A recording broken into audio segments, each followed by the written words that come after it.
Barruu Jawaar dheertuu san sagaleedhaan waliin dubbiif. Barruun Jawaar akkana jechuun eegalti. Eeyyen lolli obbolaa jidduu haa dhaabatu. Garuu akkamitti? Torbaan dabre keessa duula lolli obbolaa jidduu haa dhaabatu jedhu tokkotu marsaalee hawaasaa kanarratti gaggeeffamaa ture. Namoonni duula san keessatti hirmaatan atis kaleessa lolli akka dhaabbatu waywaataa turteeti. Ammamaaf duula kana hin makamne gaafii jedhunaaf kaasan. Namoonni gariin ammoo duulli sun tooftaa bilisiginnaan qabsoo ittiin laaffisuuf gadiin baateedha jechuun naaf barreessaa turan. Akeekni dhugaa duula sanii waan fedhes ta'u abbaan fedhes duuba jiraatus wal waraansi waloo uummata keenya waggoota torban darbaniif goolaa jiru akka dhaabbatu hawwuun baanuma eebbifamaadha. Garuu ammoo duulli kun hawwii bira dabree naga qabatamaa fiduu danda'a. Shira yoo ta'e hoo ni milkaayaa gaafilee jedhan xiinxalluun barbaachisaadha. Wal waraansi humnoota uummata tokkoo keessaa ba'an jidduutti taasifamu siviil war kan goolabamu danda'u karaa lamaani. Kan duraa gareen tokko yoo injifateedha jechuunis takka murni aangoo mootummaa harkaa qabu riphee lolaa dhabamsiisuu yoo danda'e yookaan ammoo riphee lolaan murna aangoo irra jiru fonqolchee aangoo yoo to'ateedha. Karaan lammataa wal waraansi itti goolabamu immoo murni lamaan araaraan dubbii yoo fixatanidha. Kanarratti yoo waliif galle duulli dhukaasni obbolaa jidduu haa dhaabatu jedhu kun karaalee lolli dhaabataniin danda'uun lamaan armaa olii keessaa kam filateeti taasifamaa jira. Gareelee wal waraanaa jiran walitti araarsuuf moo isaan keessaa tokkorra aanee isa kaan dhabamsiisuu naga fiduufi mee karaa lamaanuu haa ilaallu.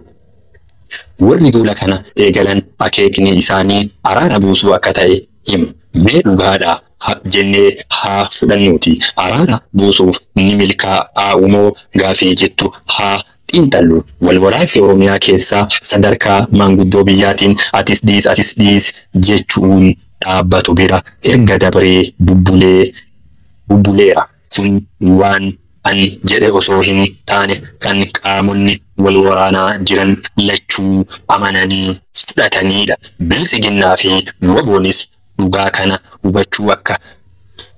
hubachuun bakka qaamonni sadaffaan jiranitti ifatti yeroo lama mari'atuun isaanii ni yaadatama. Maarri akeekni garee amma dhaadannoo dhukaasni haa dhaabatuutiin socho'u warri wal waraanan lamaan marii araaraa marsaa biraatiif akka taa'an dhiibbaa gochuudha laata. Yoo san ta'e xiyyeeffannaan duula isaanii irraa caalatti murna aangorra jiru irratti ta'uu qaba ture. Sababnis waliigaltee qaamota sadaffaa waliin taasise diiguun hooggansi waboo biyyatti akka hin deebine ugguruu yaaluun carraa marii marsaa sadaffaa kan dhiphise bilisiginnaadha. Dabalataanis waamichi dippiloomaatonni marii marsaa biraatiif irra deddeebiin taasisan kan dides murnuma aangorra jirudha. Kanaafuu akeekni duula kanaa araara buusuun wal waraansa dhaabsisuu yoo taate mootummaan marsaa biraatiif akka qophaayu dhiibuun dabalatee tarkaanfilee abdii fi wal amantaa uumuu danda'an confidential building measures akka fudhatu taasisuun feesisa. Tarkaanfilee kunis ajjeechaa namoota nagayaa dhaabsisuu, warra hidhan gadi lakkisuu fi kan kana fakkaatan dabalata. Garuu barreeffamoota warri duula kana geggeessan maxxansan yoo ilaalu waan akkasii arguu hin jiru. Yoo akeeka duula kanaa injifannoo murna aangorra jiru milkeessuun wal waraansa kanatti goolabbii taasisuu ta'e ammoo karaan kan biraati. Namoonni duula kana qindeessuun adda dureen maqaa dhayaman warra duraaniin gara murna aangorra jiru goruun waan ta'eef akeekni duula kanaa mootummaan jabaatee riphee loltoota dhabamsiisuun nagaa akka buusuuf tumsuuf kan kaayeffateedha shakkii jedhutu jira. Mee shakkiin kun dhugaadhaa jennee fudhachuun carraa milkaa'uu isaa haa ilaallu. Murni aangorra jiru tokko riphee lolaa dhabamsiisuuf waan lama gurguddaa gonfachuu isa barbaachisa. Kan duraa dirree lolaatti olaantummaa guddaa horachuu danda'udha. Kan lammataa sababoota hawaas dinagdee fi siyaasa riphee lolaan uummata keessatti akka hidda gad dheereffatu dandeessisan furuu danda'udha. Haala qabatamaa amma jiruun humni waraanaa murna aangorra jiru of jalaa qabu dirree waraanaa Oromiyaa keessas ta'ee kan Amaaratti olaantummaa gonfachuu hin dandeenye. Inumaatuu humni isaa yeroo gara yerootti laafataa deemaa akka jiru waan nama wal falmisiisu miti. Oromiyaan yoo xinnaate yeroo 25 caalaa Amaaratti yeroo 7 duula xumura labsuun milkaa'uu hin danda'amne. Itaamaajoor Shuumiin raayyaa ittisa biyyaa WBO'n sadarkaa dhabamuurra akka gahee fi faannoon ammoo parsantii 10 qofa akka hafe erga dubbatanii ji'a 3 waan dabarre natti hin fakkaatu. Qabatamaan kan ta'aa jiru garuu faallaa sanaati. Loltoonni mootummaa dirree lolaatti taasifamu maratti dhibbaatamaan booji'amuun waanuma waliin argaa jirrudha. Kallattiin tireend kun humni lolaan mo'achuu mootummaa daraan laafachaa akka deemu malee kan wayyaa'u ta'uu kan akeeku miti. Gama sababoota hawaas dinagdee fi siyaasa sochii riphee lolaa haala aanjessaniinis yoo laalle fooyya'insi hin mul'atu. Ajjeechaan hidhaa fi saamichi dargaggeeyyiin bosonatti akka nam'an godhee ni fooyya'e moo ni hammaate? Deebii ni hammaate kan jedhu ta'uun dhugaa namuu argu. Kun ammoo sochiin riphee lolaa akka laaffatu osoo hin taane daraan akka babal'atu taasise.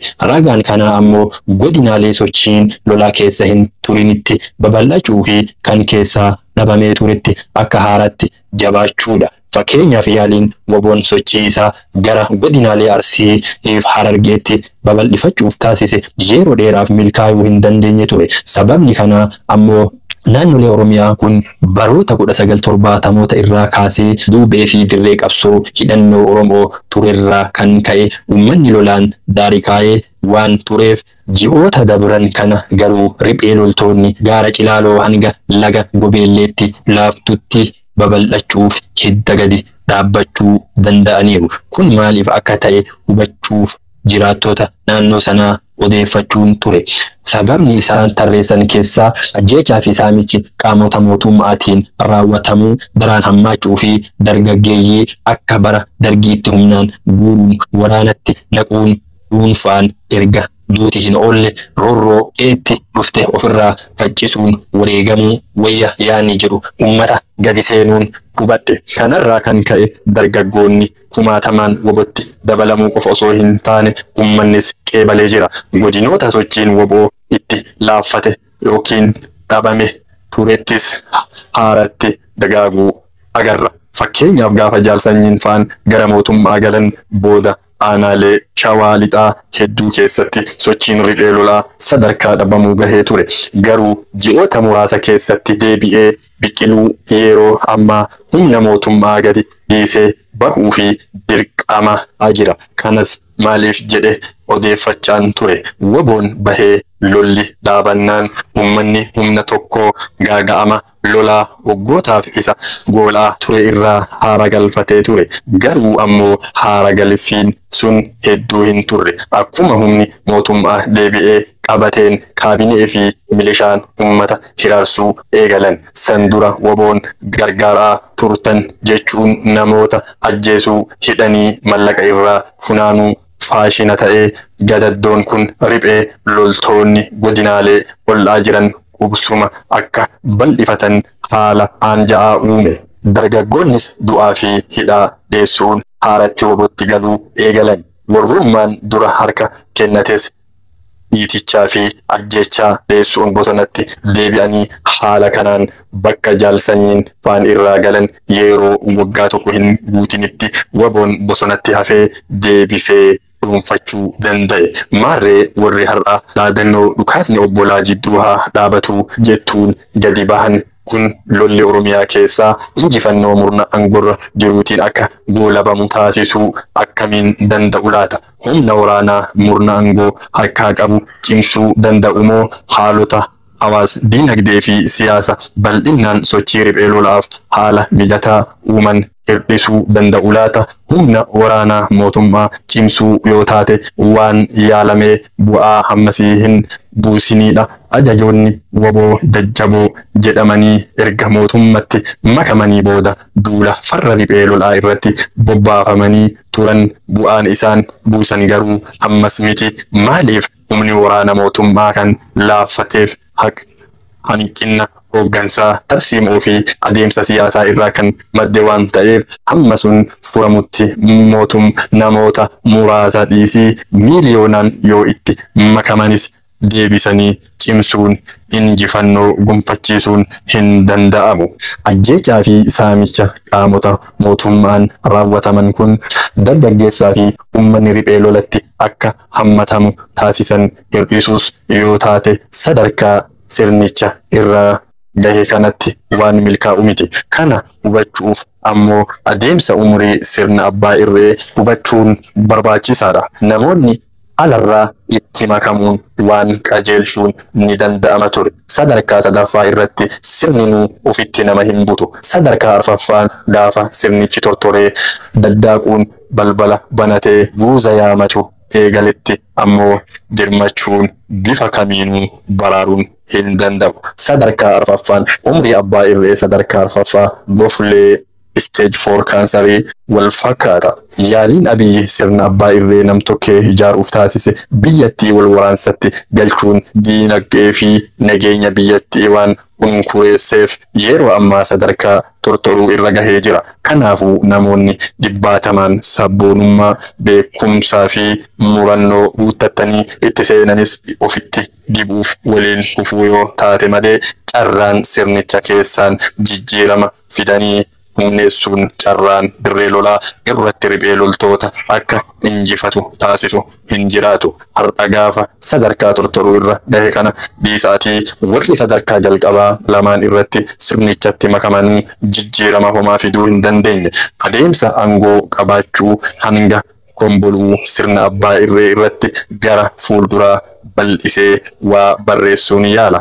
Walumaa galatti yaanni dhukaasa obbolaa jidduu dhaabuu jedhu gaarii ta'us tooftaan hordofamaa jiru bu'aa buusuu danda'uun isaa abdachiisaa miti. Akeekni duula kanaa araara buusuun lola dhaabuu yoo taate murna aangoorra jirutti dhiibbaa godhuun feesisaa ture. Sochii warra duula kana taasisanii godhaa jiran irraa yoo ilaalu sana arguu hin jiru. Murna aangoorra jiru cimsanii dirree lolaatti riphee loltoota dhabamsiisuun naga buusuu yoo taate ammoo sadarkaa sirnichi amma irra gaheen waan danda'amu miti. Kanaafuu sirni harkuma ofiitiin umrii of gabaabse sadarkaa tortoruurra gahe kana wal aannee humneessinee injifachiifnee naga buufna jechuun yeroof leecalloo qisaasuudha. Karaan irra wayyaa sirna haaraa ijaaruun sababoota wal waraansatti